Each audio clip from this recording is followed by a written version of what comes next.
Repeat করব।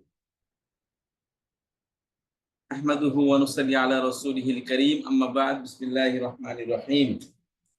সম্মানিত উপস্থিতি, আমরা বারবার গত ক্লাসে পড়েছিলাম, সেটা ছিল যে নাউনের প্রকার পড়েছিলাম। যে আমরা যে নাউন জানি, নাউনটা হচ্ছে 3 প্রকার নাউন। আমরা পিছন থেকে একটু পড়ে আসি যে কোথা থেকে কোন পর্যন্ত আসলাম।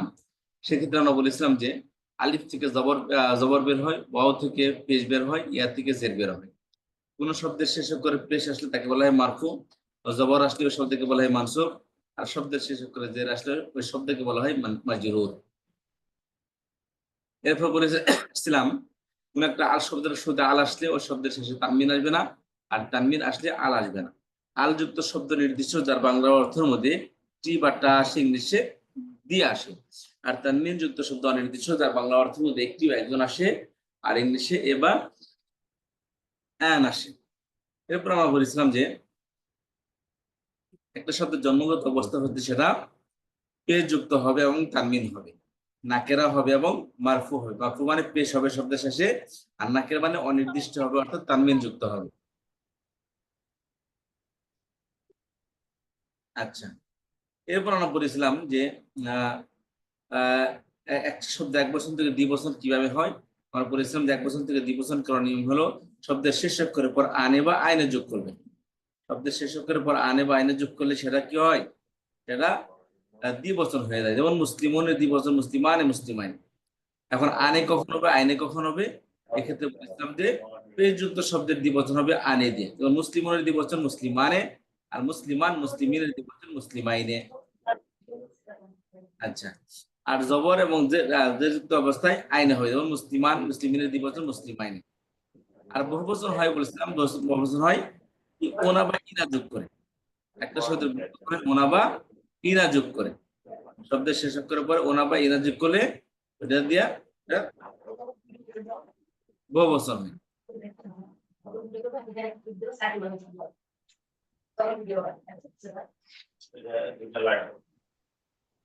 এই জন্য আনমিউট করে কথা বলতেছেন, দেখেন, খেয়াল করেন।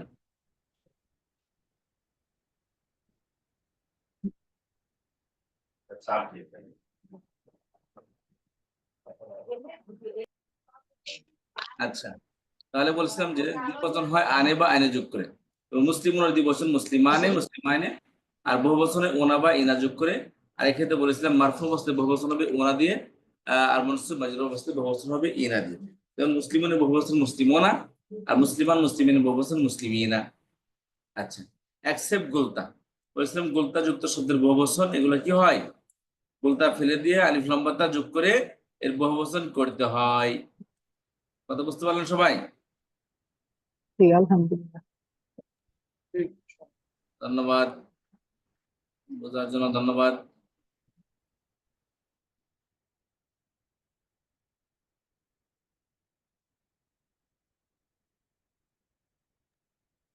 আচ্ছা, সেক্ষেত্রে বলছে মারফু অবস্থা হবে মুসলিমাতুন, আর মানসুব মাজরুর অবস্থা হবে মুসলিমাতিন। আচ্ছা, এরপর বলেছিলাম যে শব্দ, যেটাকে আমরা বলি কালিমা, শব্দ বা কালিমা বা ওয়ার্ড, তিনটা একই জিনিস। আরবিতে কালিমা, বাংলায় শব্দ, ও শব্দ, আর আরবি ইংলিশ হচ্ছে ওয়ার্ড। এটা বলেছিলাম 3 প্রকার, অর্থাৎ আমরা মুখ দিয়ে যা কিছু বলি, যে শব্দগুলোর অর্থ আছে ওই শব্দকে মূলত শব্দ বলা হয়, আর যেগুলো অর্থহীন ওটাকে শব্দ বলা হয় না। তো এই অর্থবোধক শব্দ সেটা কেমন অর্থবোধক, সেটা হচ্ছে মুখ থেকে বের হওয়ার সাথে সাথে যার অর্থ বোঝে আসে তাকে বলা হয় নাউন। এটা কিন্তু কোনো অ্যারাবিক গ্রামার পড়তেছি না ভাই বোনেরা, এটা হচ্ছে আমরা বাংলায় যা পড়ছি ইংলিশে যা পড়েছি সেগুলি আমি রিপিট করতেছি। আমি আবারও বলি যে বাংলা, আরবি আর ইংলিশ গ্রামারের মধ্যে কোনো পার্থক্য নেই, সব গ্রামার সেম। পৃথিবীতে সমস্ত ল্যাঙ্গুয়েজের সমস্ত ভাষার গ্রামার একই, শুধু ভিন্নতা হলো যে আমাদের গ্রামার তো আমরা জানি, মানে আরবিকরা এখানে গ্রামারকে এটাকে কিভাবে কি ব্যবহার করে, এই শব্দটাকে তারা কিভাবে ব্যবহার করে, বা এই জায়গায় তারা বাক্য কিভাবে গঠন করে, ওই জিনিসটা জানার দরকার শুধু। তো শব্দ নাউন, নাউন সবাই চেনেন, বাংলা হলো বিশেষ্য। নাউন অর্থাৎ যে শব্দটা মুখ থেকে বের হওয়ার সাথে সাথে তার অর্থবোধ আসে সেটাই হচ্ছে নাউন। আর সেই নাউনের মধ্যে যদি অতীত বর্তমান ভবিষ্যৎ অর্থাৎ করে, করেছে, করতেছে বা করবে, অর্থাৎ বর্তমানে এবং ভবিষ্যৎ অর্থ প্রদান করে। একে বলা হয় অতীত, বর্তমান, ভবিষ্যৎ। এই তিন কালের কোনো কাল যদি পাওয়া যায় একে বলা হয় ভার্ব বা ক্রিয়া বা কাজ, একে আরবিতে বলা হয় ফেল। আর একটা অব্যয়, অব্যয় হলো যে মুখ থেকে বের হওয়ার সাথে সাথে তার একটা অর্থ আছে কিন্তু অর্থ প্রকাশ করতে পারে না, যে পর্যন্ত বাক্যের মধ্যে ব্যবহৃত না হয়। বাক্যে ব্যবহার হওয়া ছাড়া এর অর্থ প্রকাশ পায় না, একে বলা হয় হারফ। তাহলে বললাম কালিমার তিন প্রকার: এসিম, ফেল, হারফ। এসিম নাউন, ফেল ভার্ব, আর হারফ হচ্ছে পার্টিকেল বা প্রিপজিশন। আচ্ছা, তো এই ছিল আমাদের প্রথম দিনের লেসন। তারপরে তো এই যে কালিমার তিন প্রকার ইসিম, ফেল, হরফ, এটা অলরেডি আমার দ্বিতীয় নম্বর লেসনের মধ্যে এটা এখানে দেওয়া আছে। এটা আমরা ক্লিয়ারলি এখানে কি বুঝতে পারবো বা পড়তে পারবো, এই দেওয়া আছে। ইসিম বলা হয় যে শব্দ কারোর সাথে সম্পৃক্ত না হয় এককভাবে নিজের অর্থ প্রকাশ করতে পারে, যেমন কলম, খাতা, বই, মানুষ, মাসুদ, শাহেদ, মানুষের নাম, যেগুলা এগুলো সবই আমরা বুঝতে পেরেছি।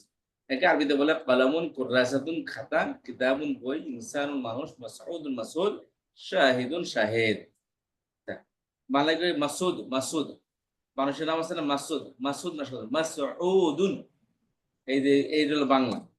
আমরা বাংলা যখন নাম রাখি, আমার নামগুলা আরবি নামের মেজরিটি % লোক আমরা আরবি এবং উর্দু নাম রাখি। তো শফিক, মোহাম্মদ, মুশফিক, কিন্তু আমরা আসলে নামগুলা যখন নাম রাখি আমাদের উচিত হলো কি এই নামগুলা সঠিক উচ্চারণটা জানা। কারণ আপনার নাম ধরে ডাকা মানে হচ্ছে দোয়া করা। নাম ধরে ডাকা মানে কি তার জন্য দোয়া করা। এখন ভুল দোয়া করলে ভুলটাই মানুষের বারবার যদি আপনি ডাকেন, মা হইয়া, মা ডাকতেছে, বাবা ডাকতেছে, আত্মীয় স্বজন সবাই ডাকতেছে, সারা পরিচিত সবাই ডাকতেছে তাকে ওই নামে, তাহলে এতগুলো মানুষ দোয়া করতেছে, তো ওই নামের প্রভাব তার মধ্যে পড়ে। সে যদি ভালো, নামের অর্থ যদি ভালো হয় ভালো প্রভাব পড়ে, আর নামের অর্থ যদি খারাপ হয় খারাপ প্রভাব পড়ে। এই জন্য আপনার সন্তানের নামে কখন কাউকে বিকৃত করতে দিবেন না। আপনি সবসময় অ্যালার্ট থাকবেন। গ্রামে গঞ্জে সাধারণত বাড়িতে নাম যদি হয়, যদি আমাদের বাংলাদেশের ক্রিকেটের নাম কি মুশফিকুর রহমান, আশরাফুল ইসলাম, এরা কি লাগে জানেন? মুশফিকুর, আশরাফুল অর্থ হলো আশরাফুল ইসলাম, ইসলামের উৎকৃষ্ট মানুষ, উত্তম চরিত্রের মানুষ। আশরাফুল মনে করে, যদি শেষে ফুল বলে মনে করছে কোনো ফুলের নামও নাই, বুঝতে পারছেন? অথচ কোনো ফুলের নাম নাই, নামের লোক 12টা বাজায় দিচ্ছে, নামের বিকৃতি এটা।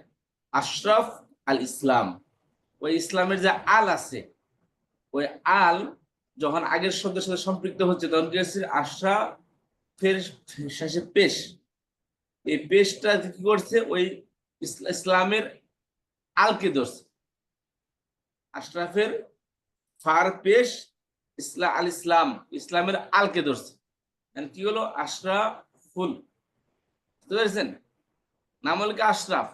তো আশরাফুল করার কারণে ওই পুরা নাম তো হইলই না, ওটা কি হলো যে আশরাফের সুন্দর একটা নাম সেটাও বিকৃত ঘটে গেল। এই হলো অবস্থা।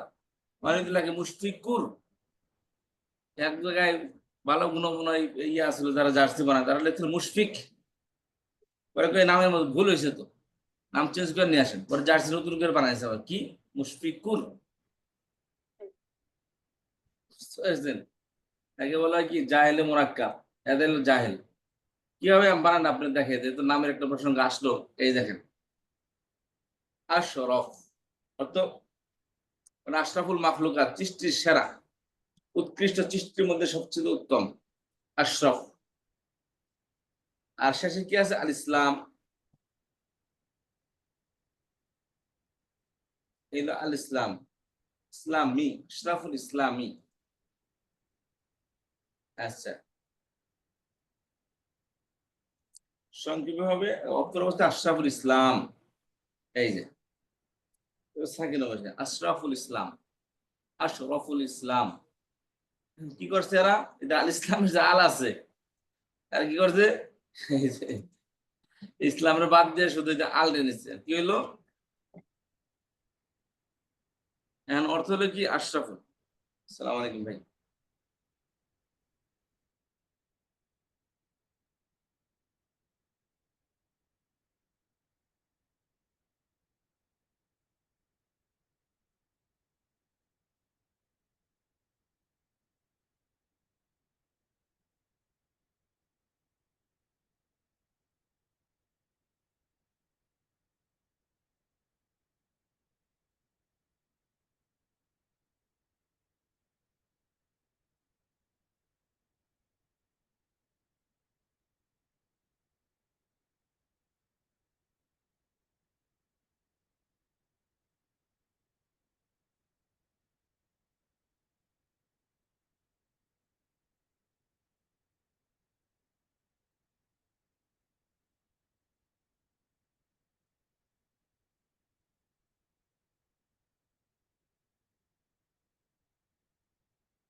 আসসালামু আলাইকুম ওয়া রাহমাতুল্লাহ।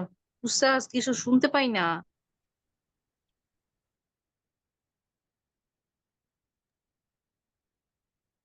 মনে আছে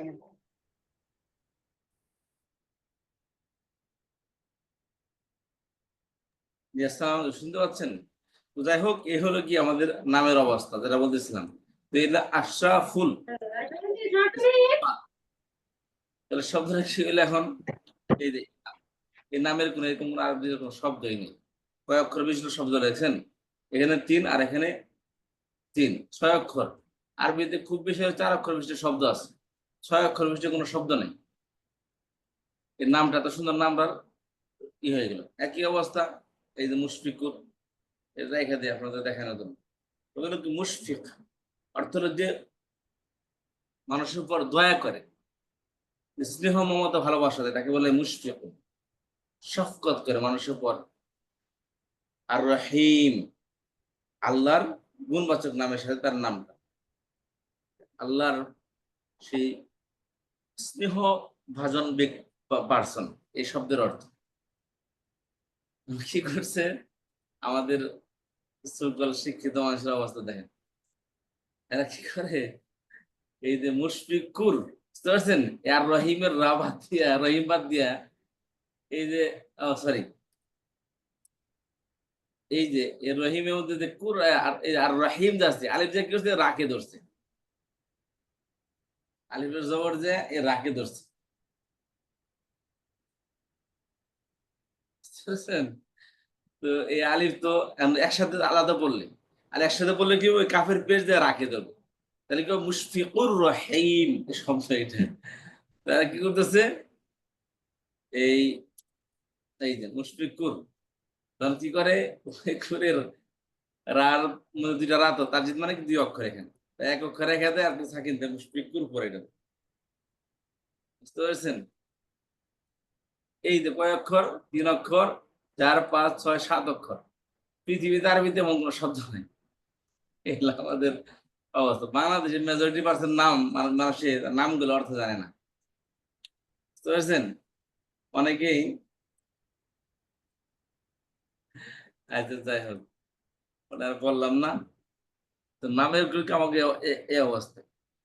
তো আমাদের নামগুলা আহ, পাকিস্তানিতে বা আরবরা শুনে না হাসে। আমরা অনেক সময় ভাবি, তুমি এই যে কথাটা বললা, এটা কি ঠিক বলছো? মানুষ হলে 1 বছর, তুমি ব্যবহার করতেছে বহু বছর, বুঝতে পেরেছেন? তো তো তুমি, আমি তো নাইরে তো আসলে আমরা এভাবে ব্যবহার করি। আমার ব্যবহার করে তো ভুল ব্যবহার করতেছো, শরীরটা করো, তুমি তো তোর নামের আর বিকৃতি বিকৃতি করতেছো।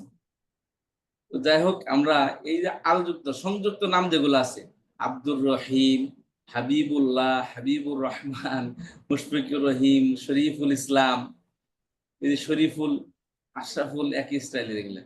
তো আমরা এই নামগুলো যেন কোনোভাবে বিকৃত না করি, এবং সবসময় অ্যালার্ট থাকবেন। আর পেছানো নাম কখনো রাখবেন না, যে মানুষের এটা সঠিক উচ্চারণ করতে পারে না। কারণ নাম দুটো টাকা মানে কি, দোয়া করা। তো এই দোয়া আপনার সন্তানকে সবাই দোয়া করবে, এই জন্য সুন্দর নাম আপনার বাপ মার পক্ষ থেকে পাওয়া, এটা সন্তানের অধিকার। যেই ধরনের নাম রাখবেন সন্তানের মধ্যে ওই ধরনের প্রভাব পড়ে। তো যাই হোক, এই ছিল আমাদের আহ, আচ্ছা, তো এসিমের মধ্যে আমরা বলেছিলাম যে এসিমের, এসিম, এই যে এসিম ফেল হরফ। আচ্ছা, তারপরে ফেল কাকে বলে, যে শব্দের কারোর সাথে সম্পৃক্ত না হয়ে এককভাবে অর্থ প্রকাশ করতে পারে, এবং তার মধ্যে অতীত, অতীত, বর্তমান, ভবিষ্যৎ, তিনকালে কোন একটি কাল পাওয়া যায়। যেমন ফালা, সে করেছে, করেছে মানে হি ডিড। ইয়াকুলু, সে খায়, খাবে, খাচ্ছে বা খায়। ইয়াযহাবু, সে যাবে, যাচ্ছে বা যায়। যাবে ফিউচার, যাচ্ছে বর্তমান, যায়। আর প্রেজেন্ট ভার্ব যারা বলছিলাম, এটা 3টি অর্থ প্রদান করে, সামনে আমরা সেটা পড়বো এটা। আর অব্যয় হলো, পার্টিকেল হরফ হলো যে বর্ণ অন্য বাক্য বা শব্দের সাথে মিলা ব্যতীত নিজের অর্থ প্রকাশ করতে পারে না। যেমন বি অর্থ সাথে বা দ্বারা, এই সাথে দ্বারা শব্দরা যেমন বাক্যে ব্যবহার না করবেন, সে বন্ধু সাথে বা দ্বারা শব্দের কোনো অর্থ থাকে না। তা আমার সাথে আমার বাবা এসেছে, এই নেই, আমার সাথে, সাথে শব্দটা এই বাক্যের মধ্যে ব্যবহার করার কারণে এটা এখানে হয়েছে। আচ্ছা, আমি অমুকের দ্বারাই এই কাজটি করতে পেরেছি, এটা দাদা। এই দ্বারাটা কি বাক্যের মধ্যে ব্যবহার হওয়ার কারণে অর্থ দিচ্ছে, আদারওয়াইজ এর কোনো অর্থ নেই। এই জন্য এই ইসিম ফিল হরফ হলো ইসিম। তাহলে বললাম যে বুক থেকে বের হওয়ার সাথে সাথে অর্থ বুঝে আসে, তবে সেই অর্থের মধ্যে অতীত বর্তমান ভবিষ্যৎ এই দিনকালে কোনো কাল পাওয়া যাবে না। আর ফেল একই অর্থ, যে অর্থ বুঝে আসবে, তবে তার মধ্যে অতীত বর্তমান ভবিষ্যৎ এই দিনকালে কোনো কাল পাওয়া যাবে। আর হরফ হলো যে বর্ণ অন্য বাক্য বা শব্দের সাথে মিলা ব্যতীত নিজের অর্থ প্রকাশ করতে পারে না, তাকে বলা হয় হরফ। এরপর আমরা বলেছিলাম যে ইসম কিভাবে চিনবো, যে আমরা যদি শব্দের অর্থ জানি না তাহলে ইসম কিভাবে চিনবো। এক্ষেত্রে বলেছিলাম যে এই কিছু আলামত আছে, এগুলো দেখলে আমরা চিনতে পারবো এটা ইসম। যেমন কারণ নাম হওয়া, শব্দের শুরুতে আল হওয়া, তানমিন যুক্ত শব্দ হওয়া, গুলতা যুক্ত শব্দ হওয়া, গুণবাচক শব্দ হওয়া, সংখ্যাবাচক শব্দ হওয়া, প্রণয়ন যেমন ওয়া হুমা হুম হিয়া হুমা হুম আংতা আংতুম আংতুম আংতে আংতুম আংতুম আনা নাহনু, যত প্রকারের অ্যাটাচ এবং ডিটাচ প্রণয়ন আছে। এছাড়া ইসমে যারা হাদা হাদি দারিকা তিলকা হাউলাই উলাইকা, ইসমে মৌসুল যেমন আল্লাদি আল্লাদিন আল্লাতি আল্লাহ আল্লাওয়াতি ইত্যাদি ইত্যাদি। আচ্ছা, এছাড়া জিয়ার যুক্ত শব্দ কি ইসিম। এরপর আমরা বলেছিলাম ইসিমের প্রকার, যে ইসিম কত প্রকার। এটা ছিল গত ক্লাসে পড়া। তো আপনারা একজন বলেন দেখি পড়াশোনা আমিন কে কে, যে ইসিম কত প্রকার কি কি সেটা কে বলবেন, আসেন।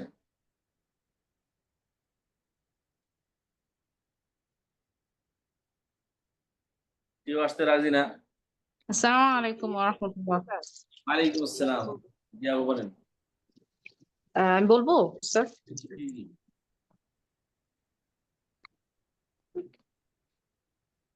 হ্যালো। জি জি বলেন। ইসম হচ্ছে 3 প্রকার। জি বলেন কি কি।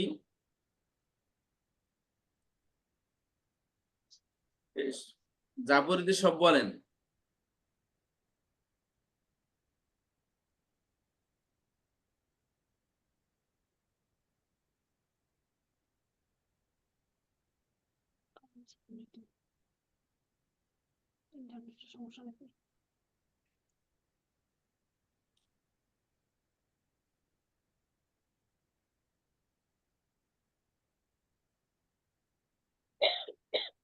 আচ্ছা বলেন দেখি, যে বলছিলাম যে ইসিম হলো 3 প্রকার, বস্তুবাচক, অবস্তুবাচক, গুণবাচক। এটা বাংলা শব্দ, এটা ইংলিশ শব্দ, বাংলা শব্দ। আমি তো আরবিতে ওখানে নাম বলছি, এটা এটা বাংলাতেও আছে, ইমরানাতে শুধু আরবিতে আছে, আর বাংলা ইংলিশে নাই। এটা আমরা বাংলাতে উপর জানি এগুলা। বস্তুবাচক ইসিম যা দুই চোখের আগে শুধু দেখি, আমি আপনি সবাই বস্তু। বস্তু মানে তার বডি আছে, তা দেখা যায়, তা ধরা যায়। কথা বুঝতে পেরেছি? আর বস্তুবাচক আমি তো শুধু এটা বলছি যে এই বস্তুবাচক ইসিমকে আরবিতে জামেদ বলে। বাকি বাকি তো ইংলিশ, এটা আপনারাই জানেন। এটা আমার বলা না, এটা আপনাদের আমি শুনিয়ে দিচ্ছি শুধু। ইসিম 3 প্রকার: বস্তুবাচক, অবস্তুবাচক, গুণবাচক। বস্তুবাচক যার বস্তু, যেটা বস্তু যার বডি আছে। বলছিলাম যে এটা সাধারণত বলা হয় যেটা, এটাকে বলা হয় ফিক্সড নাউন, যেটা কি কনফার্ম নাউন, ফিক্সড। এটা কোনো পরিবর্তন হয় না এই নাউনটা। আচ্ছা, এটা ইংলিশে বলে ফিক্সড নাউন। আরেকটা হচ্ছে যে অবস্তুবাচক ইসিম, যাকে বলা হয় কি মাজদার। অবস্তুবাচক ইসিমকে বলা হয় মাজদার, যার বাস্তব কোনো রূপ নাই, তা ধরা যায় না, স্পর্শ করা যায় না, দেখা যায় না, অনুমান করা যায় না, কিন্তু তার সত্তা আছে। যেমন আদেশ, আদেশ দেখা যায় না, ধরা যায় না। বুঝতে পেরেছেন? আদেশ দেখা যায় না, ধরা যায় না, ওটাকে কি আটকেও রাখা যায় না। চিন্তা, ঘুম ইত্যাদি ইত্যাদি, একে বলে ইসম মাজদার। আর গুণবাচক ইসিম বলেছিলাম যার বাস্তব, সরি, যে শব্দের আহ যেটা গুণবাচক শব্দ, তার যার ভালো মন্দ বা এই ধরনের কোনো কি গুণ, যাটাকে আমরা বলি অ্যাডজেক্টিভ বলি, ইংলিশে বলে অ্যাডজেক্টিভ। আর ইসম মাজদারকে বলা হয় ভার্বাল নাউন। আর এই গুণবাচক ইসিম মুশতাক, একে বলা হয় কি, এর কি বলা হয় অ্যাডজেক্টিভ নাউন। সবাই জানি, কিন্তু আমরা সবাই চুপ করে বসে আছি। এটা শুধু, আমি তো বলছি শুধু মাঝখানে দিয়ে আরবিটা, ইসমে জামেদ, ইসমে মাজদার, ইসমে মুশতাক। তো এক্ষেত্রে বলেছিলাম যে ইসমে জামেদ, আচ্ছা দেখি কেউ পারেন কিনা, আমি আপনাদের কাছে শুনতে চাই। গ্রুপ স্টাডির জন্য আপনারা এত উৎসাহ দেখাইলেন, কিন্তু শেষ মনে 3-4 জন আসছেন গ্রুপ স্টাডি, কেউ আসেন আমি না। বলতে পারবো, উস্তাদ, আমি বলতে পারবো। বলেন আপনি। ইসিম হলো 3 প্রকার। ইসমে জামিদ, বস্তুবাচক, ইসমে মাসদার, অবস্তুবাচক, ইসমে মুস্তাক, গুণবাচক। জি বস্তুবাচক জি, এটার ব্যাখ্যাটা আরেকটু পড়তে হবে। মানে বস্তুবাচকটা হলো লিঙ্গ পরিবর্তন হয় না, কিন্তু সংখ্যা পরিবর্তন হয়। আর বস্তুবাচক কাকে অবস্তুবাচক বলে কাকে বলে বস্তুবাচক কাকে বলে? বস্তুবাচক যেটা বস্তু যেটা বস্তু দেখা আমরা যেটা যায়, বুঝি দেখা যা দেখা ধরা ধরা দেখা যায়। যায়। দেখা যায় যার যেটা দুর্গুণ ধরা রয়েছে সবকিছু। যেটা ধরা যায়, দেখা যায়, সেটাই বস্তু। জি জি হ্যাঁ, যেটা ধরা যায়, দেখা যায়, সেটাই বস্তু। আর অবস্তুবাচক হলো যেটা দেখা যায় না, অনুভব করা হয়, ধরা যায় না, সেটা অবস্তুবাচক। আর গুণবাচক হলো স্পর্শ করা যায় না। আর গুণবাচক হলো যেটা গুণবাচক গুণ, এটা বুঝতেছি, এই ব্যাখ্যাটা বলতে পারছি না। আর এই যে বলেন দেখি। ওস্তাদ আমি বলবো, জি গত দিক থেকে ইসম হচ্ছে 3 প্রকার। একটা হচ্ছে বস্তুবাচক, ইসমুন জামিদুন, অবস্তুবাচক ইসমুন মাজদারুন, আর গুণবাচক ইসমুন মুস্তাকুন। এখন হচ্ছে ইসমুন জামিদুন, জামিদুনকে বস্তুবাচক ইসম বলা হয়, অর্থাৎ যার বাস্তব কোনো রূপ আছে, চোখে দেখা যায়, স্পর্শ অনুভব করা যায়। এই ইসমের শুধু বচন পরিবর্তন হয়, কিন্তু লিঙ্গ পরিবর্তন হয় না। জি যেমন কলামুন, তারপরে জান্নাতুন ইত্যাদি। হুজুর, আর এটা হচ্ছে ফিক্সড নাউন, এখান থেকে শব্দ তৈরি হয় না। আর দ্বিতীয় হচ্ছে আহ ইসম মাজদারুন, এটাকে অবস্তুবাচক ইসম বলা হয়, অর্থাৎ যার বাস্তব কোনো রূপ নেই, যা দেখা যায় না, স্পর্শ অনুভব করা যায় না। এই ইসমের লিঙ্গ বচন কিছুই পরিবর্তন হয় না। যেমন এটা হচ্ছে আল খলাকুন, আল খলাকু, আদ-দররাবু ইত্যাদি। উস্তাদজি, আরেকটা আছে হচ্ছে ইসমে আহ মুস্তাকুন, এটা হচ্ছে গুণবাচক ইসমকে বলা হয়, অর্থাৎ যার বিপরীত বা অপোজিট শব্দ আছে, যেমন ভালো মন্দ, নতুন পুরাতন, সুন্দর অসুন্দর। এই ইসমের লিঙ্গ বচন সবই পরিবর্তন হয়, এটাকে অ্যাডজেক্টিভও বলে। এটি মূলত মাজদার থেকে গঠিত হয়। মাজদার থেকে ক্রিয়া, সেই ক্রিয়া থেকে ইসমে মুস্তাক গঠিত হয়। জি উস্তাদ জি। বলুন, সেটা থাকতে পারে। ধন্যবাদ আপনাকে। আচ্ছা, আরো কেউ একজন বলেন দেখি। যে আমি বলি, জি এসএম 3 প্রকার। বস্তুবাচক এসএম ইসমুন জামিদুন, আর অবস্তুবাচক ইসমুন মাজদার, আর গুণবাচক এসএম ইসমুন মুশতাক। বস্তুবাচক এসএম ইসমে জামেদ, যা মানে দেখা যায় এবং অনুভব করা যায়, স্পর্শ করা যায়, তাকে বস্তুবাচক এসএম বলে। এর জেন্ডার পরিবর্তন হয় না, নাম্বার পরিবর্তন হয়। আর অবস্তুবাচক এসএম ইসমুন মাজদার, যা দেখাও যায় না, স্পর্শ করা যায় না, অনুভব করা যায় না। যেমন ঘুম, নওম, বা কারিয়াতুন, বা আমার আদেশ। গুণবাচক এসএম ইসমে মুস্তাক, গুণবাচক এসএম যার বিপরীত শব্দ পাওয়া যায়, যেমন সুন্দর অসুন্দর। এটার আবার যে লিঙ্গ এবং বচন উভয় পরিবর্তন হয়, যেমন নাসিরুন, নাসিরানে, নাসিরুনা, এভাবে। এটি মূলত মাজদার থেকে গঠিত হয়, এবং মাজদার থেকে ফেল বা ক্রিয়া গঠিত হয়, সেই ক্রিয়া থেকে ইসমে মুস্তাক গঠিত হয়।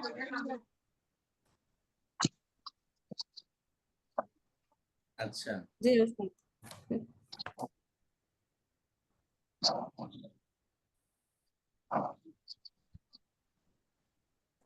আর কি শোনাবেন? उस्ताद जी জি, বলেন।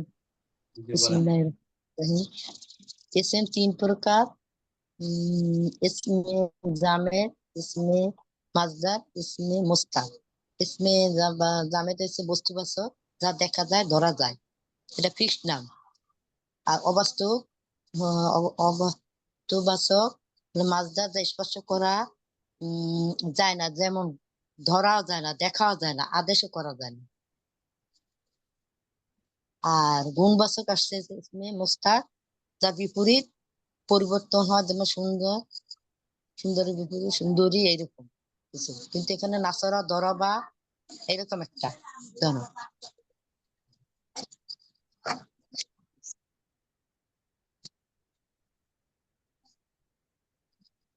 আর কি বলবেন? জি, আমি যত বলবো স্যার। ক্লিয়ার হবে। জি,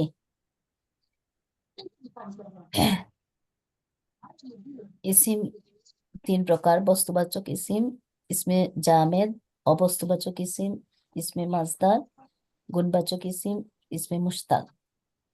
বস্তুবাচক ইসিম হচ্ছে গিয়ে যার বাস্তব রূপ আছে, চোখে দেখা যায়, স্পর্শ করা যায়, অনুভব করা যায়। এই ইসিমের শুধু বচন পরিবর্তন হয়, কিন্তু লিঙ্গ পরিবর্তন হয় না। যেমন কলামুন, কিতাবুন, জান্নাতুন। এটি ফিক্স নাউন। ইসমে মাজদার বা অবস্তুবাচক ইসিম হচ্ছে যার বাস্তব কোনো রূপ নেই, যা দেখা যায় না, স্পর্শ করা যায় না, অনুভব করা যায় না। এই ইসিমের লিঙ্গ বচন কিছুই পরিবর্তন হয় না। আর ইসমে মুশতাক হচ্ছে গিয়ে গুণবাচক, যার অপোজিট শব্দ আছে, যেমন ভালো, মন্দ, নতুন, পুরাতন, সুন্দর, অসুন্দর। এর লিঙ্গ বচন সবই পরিবর্তন হয়, যেমন নাসিরুন, মানসুরুন। আর এটি মূলত মাজদার থেকে ঘটিত হয়। এটি মাজদার থেকে ক্রিয়া, সেই ক্রিয়া থেকে ইসমে মুশতাক ঘটিত হয়। জি, ধন্যবাদ, সুন্দর বলেছেন। এত সুন্দর সুন্দর স্কলার থাকতে ওই আপনার কি বলে এটাকে, গ্রুপ স্টাডিতে খুঁজে পাওয়া যায় না কাউকে। ওই দিন আপারা বসে আসছিল কয়েকজন, যে কেউ এসে একটু হেল্প করো, কেউ নেই। যারা মোটামুটি পারে তারা চিন্তা করে আমরা তো পারি, তারপর আর কোথাও যাওয়ার দরকার নেই, হেল্প করেন। উস্তাদ, আসলে আমরা পারি না। ওই যে আপনার ভিডিওগুলো দেখে নোট করছিলাম, আলহামদুলিল্লাহ, ওই যে ভিডিওগুলো দেখে অনেক উপকৃত হই করে। আচ্ছা, এবার শীতালে আমরা সামনের দিকে আগাই। আমরা পড়ছিলাম এই যে পড়াগুলো পড়লাম, এগুলো অলরেডি এই আমাদের 3 নাম্বার লেসনের মধ্যে দেওয়া আছে। এটা আমি আপনাদের সাথে অলরেডি শেয়ার করেছি। ইসমে জামেদ হচ্ছে বস্তুবাচক ইসিম যার বাস্তব কোন রূপ, যার বাস্তব রূপ আছে, চোখে দেখা যায়, স্পর্শ অনুভব করা যায়। এই ইসিমের শুধু বচন পরিবর্তন হয়, কিন্তু লিঙ্গ পরিবর্তন হয় না। মানে এটা যারা যে লিঙ্গ থাকবে ওই লিঙ্গ কখনো পরিবর্তন হয় না। পুরুষ বাচক থাকলে পুরুষবাচক, আর নারী বাচক থাকলে নারী বাচকই থাকবে। ইসিম মজদার হলো যার বাস্তব কোন রূপ নেই, তার ধরা দেখা যায় না, স্পর্শ অনুভব করা যায় না। এর লিঙ্গ বচন কিছুই পরিবর্তন হয় না। আর ইসমে মুশতাক হচ্ছে গুণবাচক, তার লিঙ্গ বচন সবই পরিবর্তন হয়। আর এক্ষেত্রে বলেছিলাম যে ইসমে মুশতাকটা মূলত ইসমে মাজদার থেকে তৈরি হয়। অ্যাকচুয়ালি মাজদার থেকে ভার্ব তৈরি হয়, ক্রিয়া তৈরি হয়, ফেল তৈরি হয়। আর সেই ফেল থেকে এই ইসমে মুশতাক তৈরি হয়। ফেল এবং ইসমে মুশতাকের মাদার শব্দ হচ্ছে, মা হচ্ছে কি ইসমে মাজদার। ইসমে মাজদার থেকে ভার্ব তৈরি হয়, আর সেই ভার্ব থেকে কি হয়, এই নাতি তৈরি হয়, মুশতাক। বুঝতে পারছো? মনে করি এই মেয়ের ঘরের সন্তান হলো কি, এই মুশতাক। ইসমের মজদার থেকে ভার্ব হয়, ফেল, এটা হলো মেয়ে। আর সেই মেয়ের ঘরের সন্তান হলো কি, ইসমে মুশতাক। কথা বুঝতে পেরেছেন? আচ্ছা, এটা মুখস্থ না থাকলেও কোনো সমস্যা নেই, শুধু নলেজে রাখবেন যে ইসমের ক্লাসিফিকেশন শুধু মনে রাখবেন। মুখস্থ করার দরকার না, শুধু বুঝবেন জিনিসটা যে ইসম মূলত 3 প্রকার: বস্তুবাচক, অবস্তুবাচক, গুণবাচক। আরেকটি কথা বলি, আমরা যেই গ্রামারটা পড়ি এটা বাস্তবের সাথে মিলাবেন, বাস্তবে বাংলাতে কেমন আছে। দেখেন, একটু গবেষণা করবেন। গবেষণা আল্লাহ তাআলা কোরআনের মধ্যে কিন্তু গবেষণা করতে বলেছেন, কোরআন কিন্তু পড়তে বলেন না। শুধু পড়াটা হলো তেলাওয়াত, আর গবেষণা হলে ফিকির করা কোরআন শরীফ নিয়ে।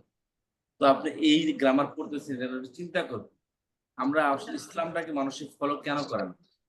বাস্তব জীবনের সাথে কেউ ইসলামকে খুঁজে খুব কম পায়। সোসাইটির কারণে হোক বা আমাদের রাষ্ট্রনীতির কারণে হোক, বাস্তব জীবনের সাথে ইসলামের কোনো মিল বা প্রয়োজনীয়তা বা প্র্যাকটিক্যাল লাইফে ইসলামের মানুষ উপকৃত হয় না এত বেশি। যেমন আপনার খাবারের দরকার, এক্ষেত্রে ইসলামে আপনাকে খাবার এনে দিবে না। আপনাকে খাবার এনে দিবে কি? আপনাকে যদি ম্যানেজমেন্টে পড়েন, আপনি বিবিএ পড়েন, মেডিকেলে পড়েন, যত অন্যান্য সাবজেক্ট গুলো আছে ওগুলো আপনাকে খাবার এনে দিবে। এই জন্য মানুষে কি করে, এই ইসলামের ঠিক আছে পরে পরে বুঝা নেই মনে, তো যেটা আমাকে খাবার দিবে আগে ওই জিনিসটাকে করি। তো আমরা যে কারণে ওই খাবারের দিকে আমরা দৌড়াই প্রথমে, বুঝতে পেরেছেন? তারপর কি হয়, খাবার যখন মিলে তখন চিন্তা করি ঠিক আছে ইসলামটা একটু বোঝার চেষ্টা করি, কিন্তু সে পর্যন্ত মাথার মধ্যে ইন্তেশার চলে আসে, বিক্ষিপ্ত ভাব চলে আসে, বুদ্ধি, চিন্তা চেতনা, দায়িত্ববোধ, দায়িত্বশীলতা খুবই হয়, বেড়ে যায়, আর এইদিকে আর ফেরা হয় না। এই জন্য সন্তানদেরকে ছোটবেলা থেকেই বর্তমান নুরানি সিস্টেমে মাদ্রাসা বেরোয়েছে, ক্লাস 3 পর্যন্ত ইসলাম শিক্ষা দেওয়া হয়। স্কুলে যা পড়াবে হুবহু একই লেসন, একই শিক্ষা ওই মাদ্রাসায় পড়ায় ক্লাস 3 পর্যন্ত নুরানি মাদ্রাসাতে। অ্যাডভান্টেজ হলো স্কুলে লেখাপড়া হয় না, আপনি প্রাইভেট স্কুলে লেখাপড়া হয়, ইংলিশ মিডিয়াম আছে, অন্যান্য মিডিয়াম আছে, কিন্তু ওখানে শুধু একটা ওই এডুকেশন দিয়ে পাবেন, কিন্তু ইসলাম কোনোদিন ওখানে খুঁজে পাবেন না। তা ওখানে নেওয়া মানে বাচ্চাদেরকে ইসলাম থেকে আরো দূরে সরাই দেওয়া। যাই হোক, ওখানে মনে চাইলে ভর্তি করে দেন, ইংলিশ মিডিয়ামে ভর্তি করে দেন, কোনো আপত্তি নেই, স্কুলে ভর্তি করে দেন, কোনো আপত্তি নেই, বাট ক্লাস 3 পর্যন্ত নুরানি মাদ্রাসায় পড়ার সন্তানদের, কারণ ক্লাস 3 পর্যন্ত যেই এডুকেশন দেওয়া হবে ইসলাম সম্পর্কে, আর সারা জীবন আর ইসলাম নতুন করে শেখার প্রয়োজন হবে না। আর জীবনে ফরজ সুন্নত এবং ওয়াজিব যে সমস্ত বিধিবিধান আছে ওই ক্লাস 3 পর্যন্ত ওকে শিখিয়ে দেওয়া হয়। আর শুধু ইসলামে শেখানো হয় না, ইংলিশ শেখানো হয় এবং চ্যালেঞ্জিং এর সাথে, এবং বাংলা অঙ্ক ইংরেজি শেখানো হয় চ্যালেঞ্জিং এর সাথে। চ্যালেঞ্জিং বলতে যে কোনো প্রতিষ্ঠানের সাথে এই সমস্ত প্লাবনকে আপনি কম্পেয়ার করতে পারেন, এরা সবার আগে থাকবে, এদের হাতের লেখা কম্পিউটারের মধ্যে একদম চমৎকার হয় এই নুরানি মাদ্রাসাগুলো। এরপরে ক্লাস 3 পরে আপনি, আর এই ক্লাস 3 পর্যন্ত একটু বলি আপনাকে, এই ক্লাস 3 পর্যন্ত টিচারের সামনে বাচ্চা কোরআন শরীফ, যে কোরআন শরীফ আমরা পড়ি 2 থেকে 3 বার রিভাইজ দেওয়া হয় টিচারের সামনে, এই ক্লাস 3 পর্যন্ত সমস্ত মাসলা প্রায় 70-80টা মাসলা হাদিস মুখস্থ করে দেওয়া হয়, আপনার 200টি মাসলা শিখিয়ে দেওয়া হয়, কিভাবে নামাজ পড়ে, কিভাবে জানাজার নামাজ পড়ে, কিভাবে ঈদের নামাজ পড়ে, ইচ অ্যান্ড এভরিথিং অ্যাবাউট ইসলাম সেখানে শিক্ষা দেওয়া হয়। মানুষ যে আমরা তো এগুলাই জানি না, বুঝতে পেরেছেন? তো এই জন্য ক্লাস 3 পর্যন্ত পড়েন, তারপরে যদি আপনি ইংলিশ মিডিয়াম না আপনি জিওস মিডিয়ামে ভর্তি করে দেন, ওই যে ওই বিদেশ ইসলাম ঢুকছে ওইটা কোনদিন বের হবে না। খালি বাড়িতে শশা খান আর সারাদিন কি করেন, সারাদিন বিরিয়ানি খেলেন, পোড়াও খেলেন, সন্ধ্যার সময় যে ঢেকে আসবে পেটের থেকে, ওই দেখবো শশা ডেকে বের হবে। তো বিরিয়ানির যত ভালো মন্দ খাইছেন আপনি, এগুলো সবগুলোকে ভেদ করে ঢেক বের হবে কি ওই শশা। আর প্রথম খাবারটা কি ছিল, ওইটা ছিল। কারণ আপনার সন্তানকে প্রথম খাবার ইসলাম দেন, এরপর যে পরিস্থিতি তাকে ফেলেন না কেন, আর যাই হোক নাস্তিক হবে না, আর যাই হোক অবাধ্য হবে না, বেদ হবে না। আর ইসলাম তাকে নৈতিকতা শিক্ষা দেয়, আদব শিক্ষা দেয়, যে আদব ক্লাস 3 পর্যন্ত সে শিখেছে, সারা জীবন এই আদব আপনার জন্য যথেষ্ট। ভাইরা নিজের প্রোটেকশনের জন্য, আপনার নিজের বৃদ্ধকালের প্রোটেকশনের জন্য আপনাকে এই এডুকেশন দিতে হবে, ইসলাম এডুকেশন। এই জন্য সবাই করবে। তারপরে আপনাকে ক্লাস 3 পর্যন্ত কি এমন আসমান ভেঙে পড়বে আপনার উপর, আপনি যদি স্কুলে না পড়ান। আপনি যদি একটু ভালো শিক্ষিত মানুষ, আপনি যদি কোনো উইকনেস থেকে থাকে, আপনি সেটা আপনি ক্লাস 4-এ আপনি আলাদা প্রাইভেট পড়ে 6 মাস প্রাইভেট পরে আপনি ক্লাস 4-এ ভর্তি করে দেন, আর প্রাইভেট পড়ার দরকার নেই। যে ছাত্র ক্লাস 3 পর্যন্ত মাদ্রাসায় বললো, এখন ক্লাস 4-এ যেই স্কুলে ভর্তি হোক এরা সবসময় টপার থাকে, সবসময় টপ লেভেলে থাকে এরা। আপনার না হয় আপনার কোনো মাদ্রাসার খবর নিয়ে আপনার সন্তান ভর্তি করায়। এই জন্য সরকারি স্কুলে দেন না। গত তারিখে কি হয়েছিল, এই নুরানি মাদ্রাসার পিছনে সাবেক সরকার লাগছে, কেন এদের কারণে স্কুল লেখাপড়া বন্ধ। শেষ পর্যন্ত হিন্দু ডাইরেক্টর সে বলে দিলে আমাদের স্কুলগুলাতে আমরা নুরানি সিস্টেম চালু করি, নুরানি একজন টিচার রাখবো, সে তাকে নুরানি শিক্ষা দেবে। ইভেন বর্তমানে দেশের মধ্যে প্রাইভেট শিক্ষা প্রতিষ্ঠান আছে, আমি তো আমাদের ভাই টাঙ্গাইলের খবরে জানি, আমি প্রত্যেকটা স্কুলে যারা প্রাইভেট স্কুল, যারা প্লে থেকে নার্সারি পর্যন্ত ক্লাস 5 পর্যন্ত পড়ায়, প্রত্যেকের ওখানে ইসলামিক টিচার রাখছে, নুরানি টিচার। তাদেরকে বলে যে আমরা নুরানি শিক্ষা দিই। যদি নাকি হয় না, তারপরেও তারা রাখছে, মানুষকে ধোকা দেওয়ার জন্য হলেও একজন হুজুর রাখতে তারা বাধ্য হয়েছে, ফুল বেতন দিয়ে মানুষকে বোঝায় যে আপনারা নুরানিতে যা পড়ে আমরাও তাই পড়ে, আমাদের কাছে হুজুর আছে। যদি নাকি ওই হুজুরটা ওই বাউতাবাজি, কিন্তু মূলত তারাও এই ইয়ে পড়ে, তারাও এটাকে বাস্তবতা মেনে নেয়। অনেক ইংলিশ মিডিয়াম স্কুল আছে, তারা নিজেরা স্কুল থাকা সত্ত্বেও নুরানি মাদ্রাসা খুলে বসে আছে, কারণ দেখে যে আমাদের ছাত্র তো পাবো না এইভাবে করলে। এই জন্য এই বিষয়গুলো সবাই খেয়াল করবে। তো এরপর আপনি ক্লাস 3 পরে আপনি 4 ভর্তি করে দেন, ইংলিশ মিডিয়াম ভর্তি করেন, আর যদি হাফিজ বানাতে যান আর বছর বেঁচে দেবে 2টা, হাফিজ হতে টোটাল 4 বছর সময় লাগে। খুব একদম কি বলে মেধাহীন সন্তান যদি থাকে এর 4 বছর লাগে। সেটা কি হবে, এখানে আর নুরানি পড়া নাজেরা পড়া হয়ে গেছে, এখন শুধু তার হেফজ বাকি। 1 বছর হেফজ পড়তে লাগবে, আর 1 বছর তার শোনাইতে লাগবে, 2 বছর লাগে মাত্র, হাফিজ হয়ে যাবে বাচ্চা।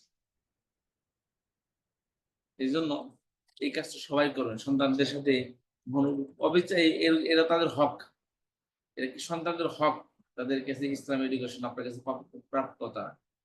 তো যাই হোক, এই ছিল আমাদের আজকের এই পড়া। তো আমরা পিছনে পড়াটা রিপিট করলাম এতক্ষণ। আজকে আমরা শিখবো ইনশাল্লাহ যে ইসলামের 4টি বৈশিষ্ট্য পড়ার পর আমরা ইসলামের 4টি বৈশিষ্ট্য পড়ব, যে ইসলামের 4টি বৈশিষ্ট্য আছে। তাহলে এই পর্যন্ত আমি সামনে বাড়বো, আপনারা যদি বলেন তাহলে সামনে বাড়বো, আর না হয় এগুলো একটু রিপিট করবো। বলেন তো সামনে, আগে সামনে দিকে বাড়বো?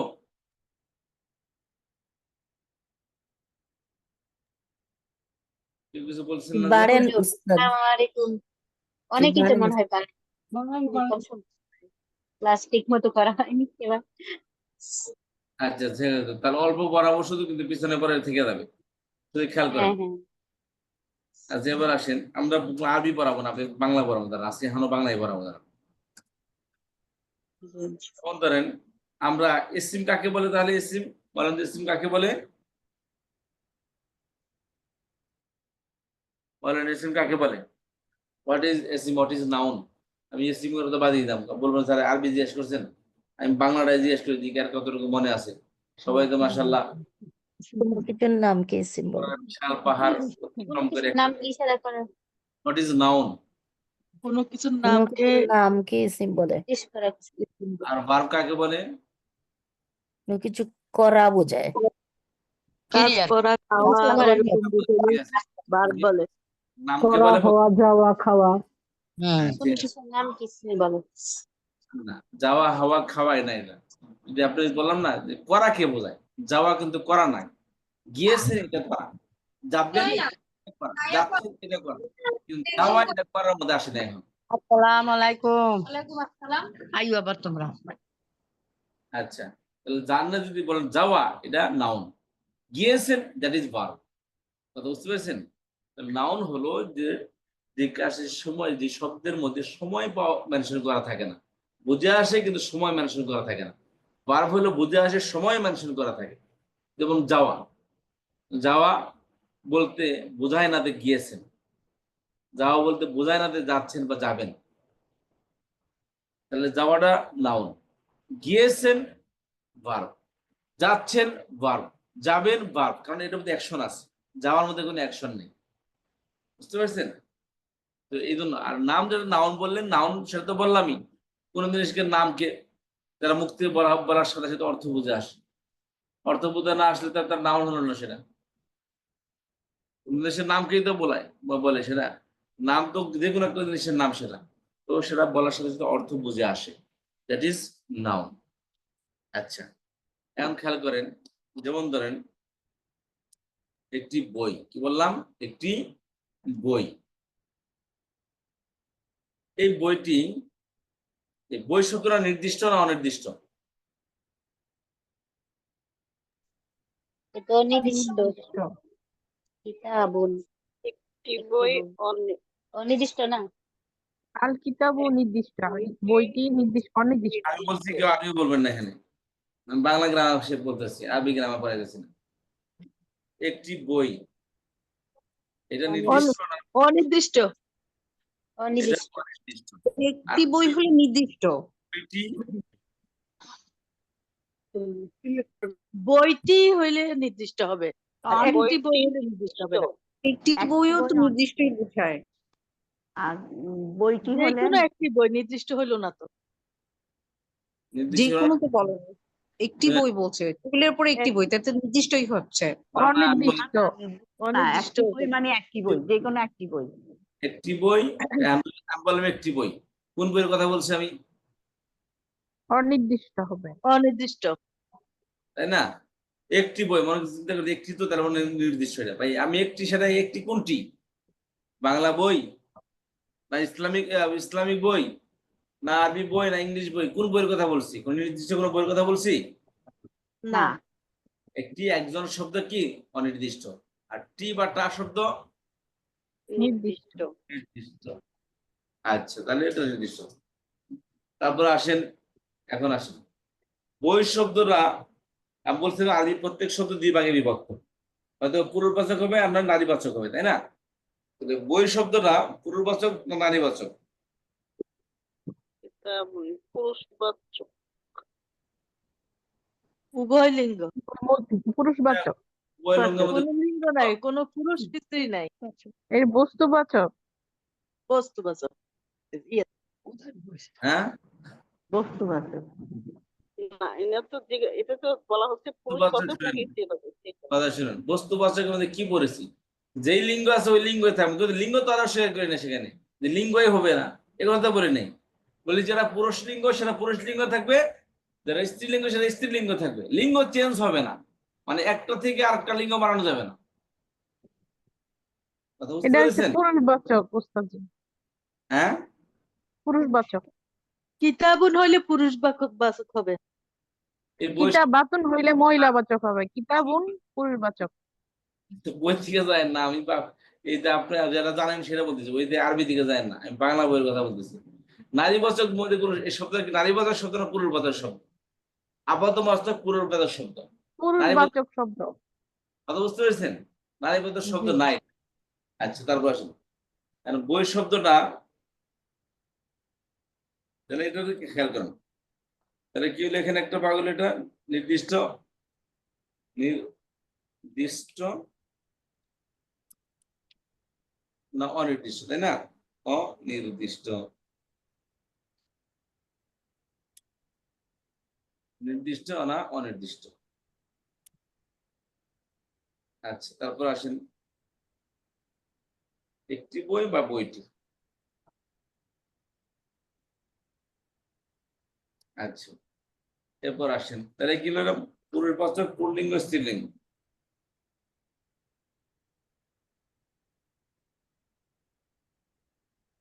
স্ত্রীলিঙ্গ, ঠিক আছে। এখন তাহলে আমরা বলি এটা পুল্লিঙ্গ বই, এটা কি বলে স্ত্রীলিঙ্গ, এটা পুল্লিঙ্গ, ঠিক আছে, পুরুষলিঙ্গ। এখন বই শব্দের এক বচন, দ্বিবচন না বহুবচন? এক বচন। এক বচন শব্দ এটা, এক বচন।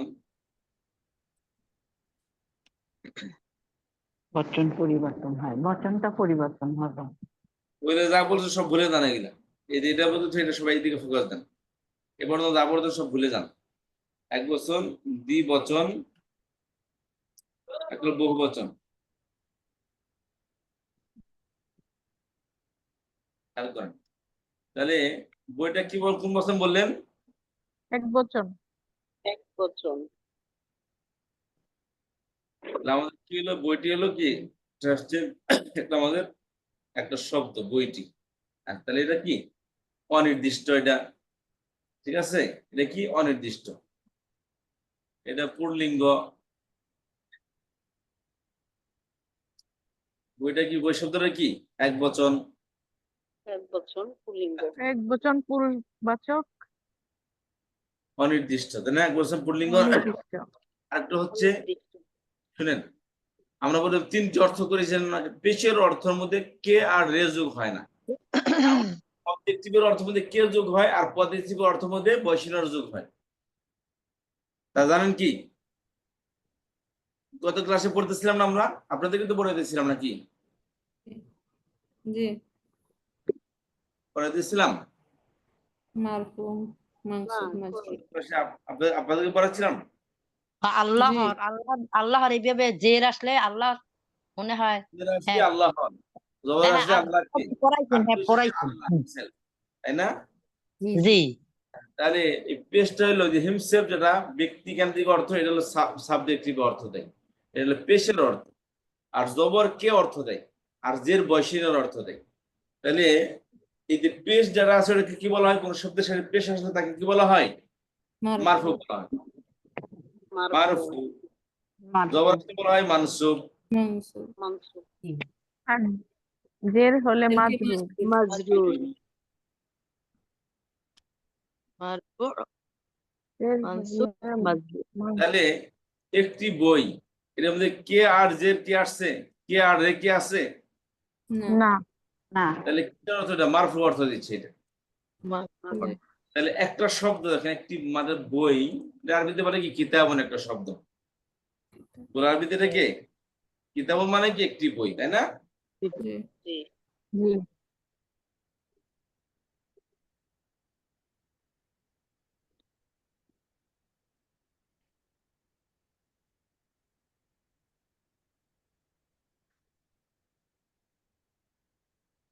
তাহলে খেয়াল করেন, কিতাবুন একটি শব্দ, এটা কিতাবুনটা ফেল, ইসিম না হরফ? কোনটা এটা? কিতাবুন শব্দটা এসেম। ইসিম। ইসিম। ইসিম। মন। কিতাবুন শব্দটা কি? ইসিম। ইসিম। আচ্ছা আচ্ছা, তাহলে ইসিমটা এটা বস্তুবাচক। এটা নির্দিষ্ট না অনির্দিষ্ট? অনির্দিষ্ট। অনির্দিষ্ট। অনির্দিষ্ট। একে আরবিতে বলা হয় কি? নাকেরা। অনির্দিষ্ট বলা হয় কি? নাকেরা। নাকেরা এটা পুরুষবাচক না স্ত্রীবাচক? পুরুষবাচক। পুরুষবাচক। পুরুষবাচক। এটা এক বচন, দ্বিবচন না বহুবচন? এক বছর। এক একদম। বছর। এটা মারফু, মানসুব না মাজরুর? মারফু। মারফু। মারফু। মারফু মারফু। কোন অবস্থায় আছে? ক্রমাগত অবস্থায় আছে, তাই না? জি। তো শব্দের মধ্যে কিছু না আসলে কি হবে তখন?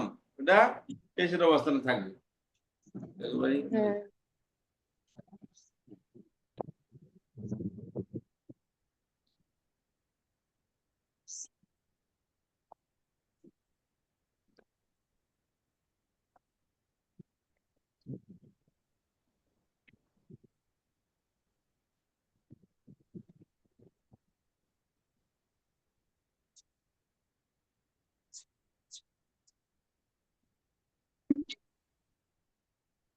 তাহলে কিতাবুন শব্দ মধ্যে খেয়াল করেন, এসিমের জন্য খেয়াল করবেন যে এসিমের জন্য 4টি বৈশিষ্ট্য আছে। একটা এসিম হতে হলে তার মধ্যে এই 4টি বৈশিষ্ট্যের মধ্যে থেকে যে কোনো 4টি বৈশিষ্ট্য তার মধ্যে এনি হাও থাকতে হবে। একটা এসিমের জন্য শর্ত কি? এই 4টি 4টি বৈশিষ্ট্য থাকবে। যে কোনো 4টি বৈশিষ্ট্য এই এসি এর মধ্যে থাকতে হবে। 4টি বৈশিষ্ট্য কি কি? সেটা নির্দিষ্ট হবে অথবা অনির্দিষ্ট হবে, পুল্লিঙ্গ হবে অথবা স্ত্রীলিঙ্গ হবে, এক বচন, দ্বিবচন অথবা বহুবচন হবে, মারফু, মানসুব অথবা মাজরুর হবে। মাজরুর। তাহলে কিতাবুর শব্দ কয়টি পাওয়া গেছে বৈশিষ্ট্যের মধ্যে? 4টি। 4টি পাওয়া গেছে। কোন শব্দের মধ্যে যদি 3টি পাওয়া যায়, একটি না পাওয়া যায়, তবুও সেটা নাউন হতে পারবে না, ইসিম হতে পারবে না, বিশেষ্য হতে পারবে না। তাহলে বিশেষ্য হওয়ার জন্য শর্ত কি? সেটার মধ্যে ইসিমের 4টি বৈশিষ্ট্যের মধ্যে থেকে যে কোনো 4টি বৈশিষ্ট্য তার মধ্যে থাকতে হবে। এই 4টি বৈশিষ্ট্য কি কি? ইসিম হয়তো নির্দিষ্ট অথবা অনির্দিষ্ট হবে, এটাকে ইংলিশে বলে আর্টিকেল।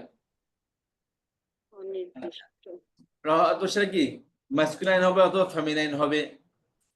নির্দিষ্ট অনির্দিষ্টকে বলে ডেফিনিট বা ইনডেফিনিট। পুল্লিঙ্গ স্ত্রীলিঙ্গকে বলা হয় ম্যাসকুলাইন, ফেমিনাইন।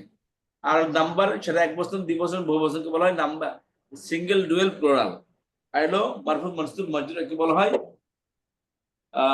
অ্যাকিউজ। মারফুকে বলা হয় সাবজেক্টিভ, অবজেক্টিভ আর পজেসিভ। আচ্ছা, তাহলে খেয়াল করেন, তাহলে এসিম 4টি বৈশিষ্ট্যের মধ্যে যে কোনো 4টি বৈশিষ্ট্য তার মধ্যে থাকতেই হবে। একটা যদি না থাকে, 3টা থাকে, তবুও সেটা কি হবে না? এসিম হবে না। 4টি বৈশিষ্ট্য আমরা আরবিটা শিখি, ঠিক আছে? এখন এদের তাহলে এই যে আমি যে কথাটা বললাম, এটা কিন্তু আমি আরবি কোনো কথা বলিনি, বুঝতে পেরেছেন? এটা বাংলাতেই ব্যবহার হইতেছে, বাংলা কথা বললাম আপনাদেরকে। না, আরবিতে এগুলোকে কি বলে সেটা আমি দেখাচ্ছি শুধু এখানে। এই 4 নম্বরটা দেখেন, এই 4 নম্বরটা এই কথাটা উপরে লেখা আছে দেখেন, ইসমের বৈশিষ্ট্য সমান। ইসিম বা নাউন এর 4টি বৈশিষ্ট্য।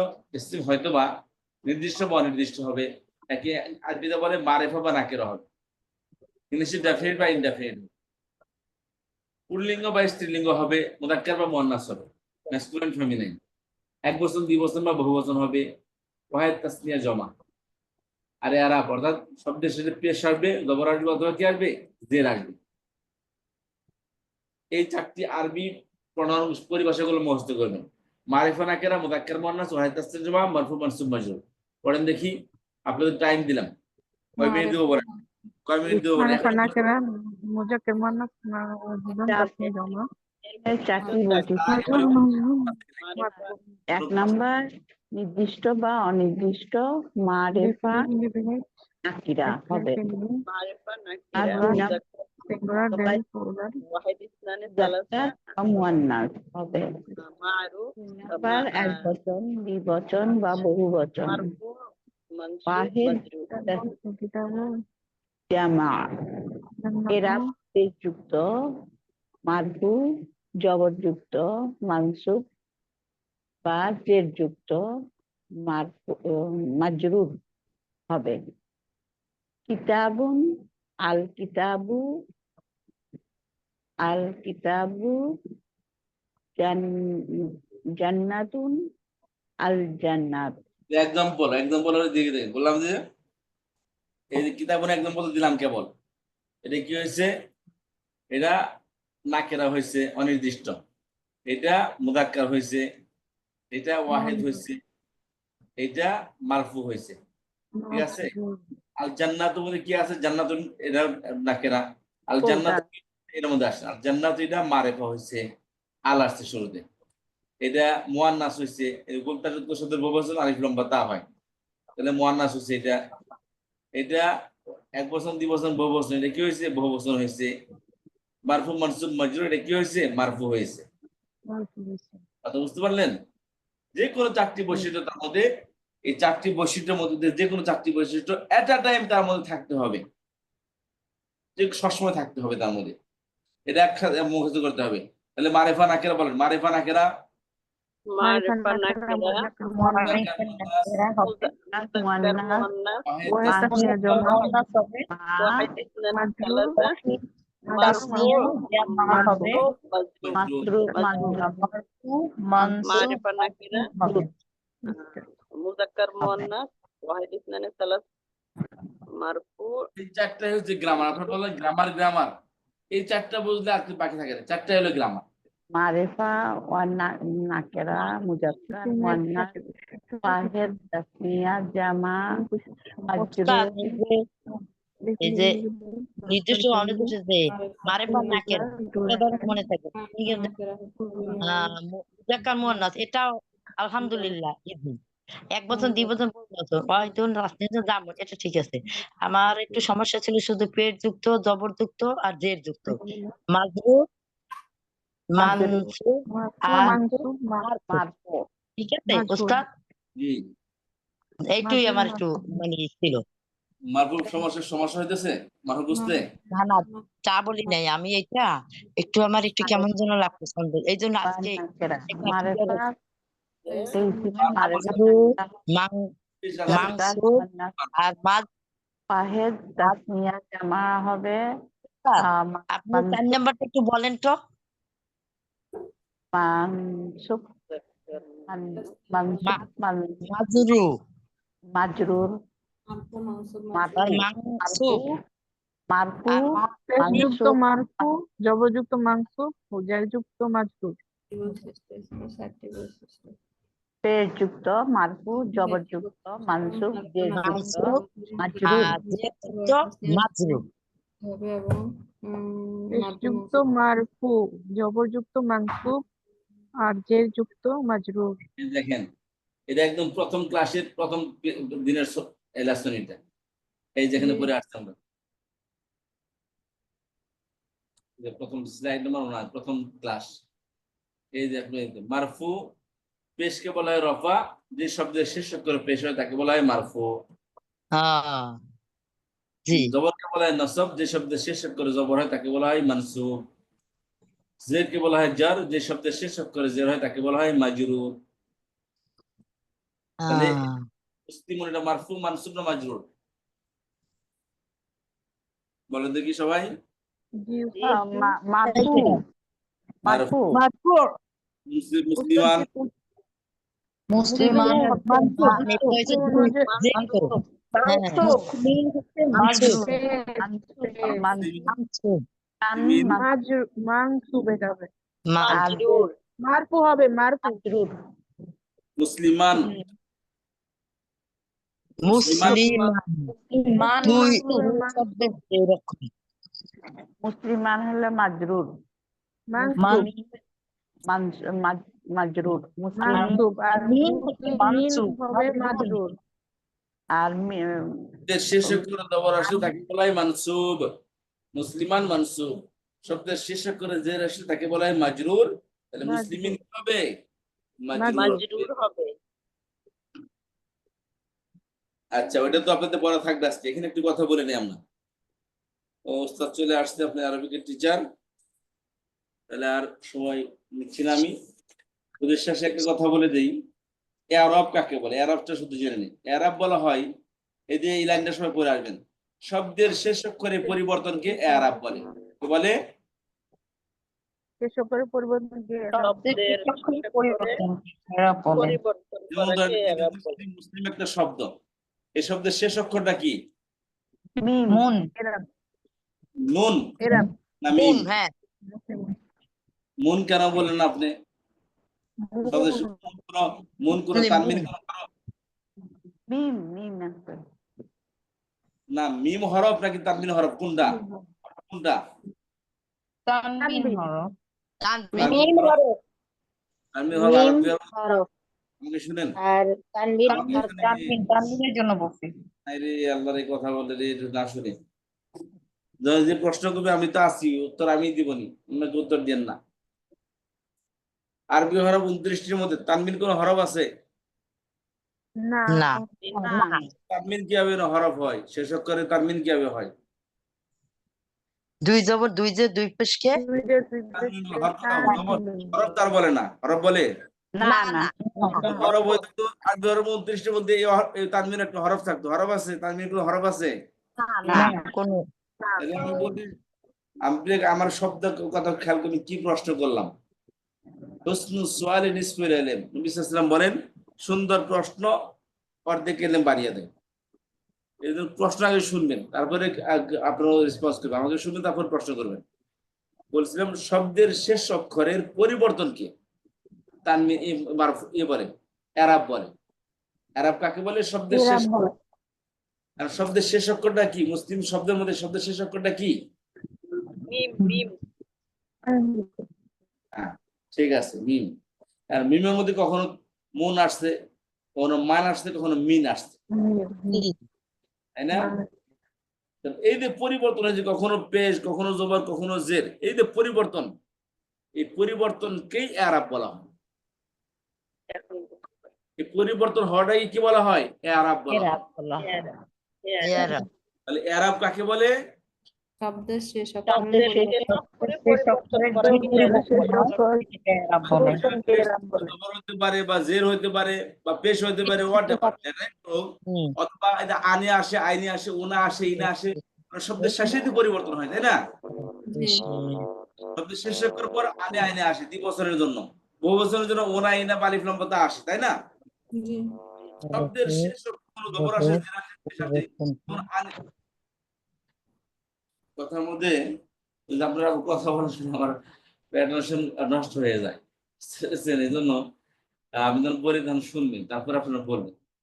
আচ্ছা, তারপর আসেন, তাহলে শব্দের শেষ অক্ষরের পরিবর্তনকে এরাব বলে। আর শব্দের পরিবর্তন কখনো শব্দের শেষে জবর আসে, যেমন এখানে আসছে জবর আসছে, কখনো পেশ আসে, কখনো জের আসে, এবং কখনো আনে আসে, আইনে আসে, ওনা আসে, ইনা আসে, যেমন এখানে আনে আসছে, আইনে আসছে, ওনা আসছে, ইনা আসছে, আলিফ লাম তা পেশ আসছে, আলিফ লাম তা জের আসছে। এদের শব্দ হলো কি মুসলিম, তারপরে যা হবে সবই কি পরিবর্তন। তাহলে শব্দের শেষ করে পরিবর্তনকে কি বলে? এরা বলে আরব বলে। হামজা আইন র বাইদে আরবুন, রব বলে আরবুন। ইংলিশে বলে ইংলিশে কি বলে? স্ট্যাটাস। আচ্ছা, তাহলে এরাব বলা হয় শব্দের শেষকের পরিবর্তনকে। তাহলে শব্দের শেষকের পরিবর্তন কি কিসের মাধ্যমে হয়? কখনো জবর জের পেশের মাধ্যমে হচ্ছে, তাই না? এই যে যেমন মুসলিম মুসলিমান মুসলিমিন, জবর জের পেশ হয়েছে না এখানে? এই যে পেশ জবর জের হয়েছে। অনেকে চিন্তা করে স্যার এটা দুই বরাবর দুই দের দুই পেশ আসছে, এক দুবার এক দের এক পেশ তো আসলো না। মনে কি কারো এই প্রশ্ন আসছে? না না আসার কারণ কি? কারণ এই তানমিন আর পেশের মধ্যে কোনো পার্থক্য নেই। দুই পেশক এক পেশক সবকে লোকে পেশি বলা হয়। দুই দবর বা হোক বা এক দবর হোক, দুইটাকে দবরই বলা হয়। দুই জের হোক বা এক জের হোক, দুইটাকে জেরই বলা হয়। দুই জবর যেখানে দুই জবর নিয়ে আলোচনা হচ্ছে, ওখানে এক জবর নিয়েও অটোমেটিক্যালি আলোচনা হচ্ছে। জবর সব একই, শুধু পার্থক্য হলো নির্দিষ্ট আর অনির্দিষ্ট। কথা বুঝতে পেরেছি? এই জন্য আবার না স্যার একদম তানমিন আসছে, হরকত তো আসে নাই, জবর দিয়ে তো আসেনি, কথা বলতে প্রশ্ন করেন। তাহলে সব এরাব বলা হয় শব্দের শেষ অক্ষরে পরিবর্তনকে। শব্দের শেষে পরিবর্তন কখনো জবর, কখনো জের, কখনো পেশের মাধ্যমে হয়। আবার কখনো আনে আনে আনে আইনে ওনা বা ইনার মাধ্যমে হয়। আবার কখনো কিসের মাধ্যমে হয়? আনে আইনে ওনা ইনার মাধ্যমে। এবং দ্বিবচনে কিসের হয়? শব্দের শেষে কি আসে দ্বিবচনে? পেশের জায়গায় আনে আসছে, জবরের জায়গায় আইনে আসছে। তাহলে পেশ তো আসতে পারলো না, পেশের জায়গায় কি আসছে? আনে আসছে। জবর জের জায়গায় কি আসছে? আইনে আসছে। বহুবচনে ওনা আসছে, ইনা আসছে। তাহলে এটাও কি এরাব। তাহলে এখানে এই দেখেন না আনে আইনে ওনা ইনা, এই না না না নি না এগুলা আসছে। নুন বাদ দিলে সবই কি থাকে? নুন বাদ দিলে সবই সবই হলো কি আলিফ ও ইয়া থাকে। দেখবেন নুন বাদ দিলে শুধু আলিফ ও ইয়া বাকি থাকে। কথা বুঝতে পেরেছেন? আচ্ছা, এই জন্য এরাব হলো দুই প্রকার। শব্দের শেষে জবরদের পেশ হবে অথবা আলিফ ওয়া ইয়া হবে। যেমন এই দেখেন আসেন, একটা মিনিট দেখি। আসসালামু আলাইকুম। ওয়ালাইকুম আসসালাম। জি হ্যাঁ বলেন।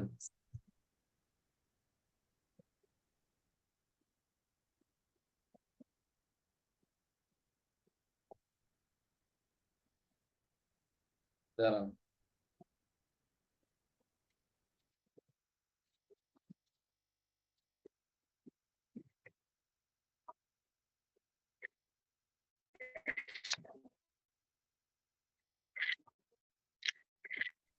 আচ্ছা তাহলে আজকে এতটুকুই, ঠিক আছে ইনশাল্লাহ। এখন ওস্তাদ এসে আসতেছে, আর দেরি করা যাবে না।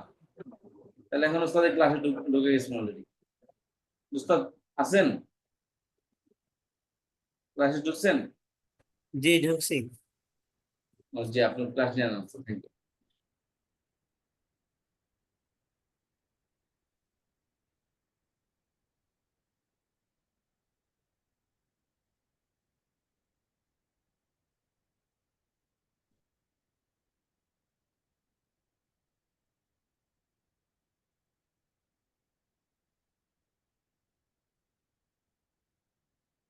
তো জানা আগে তো হোস্ট হই না, আমি রেকর্ডিংটা ক্যান্সেল করে দিয়ে নিচ্ছি।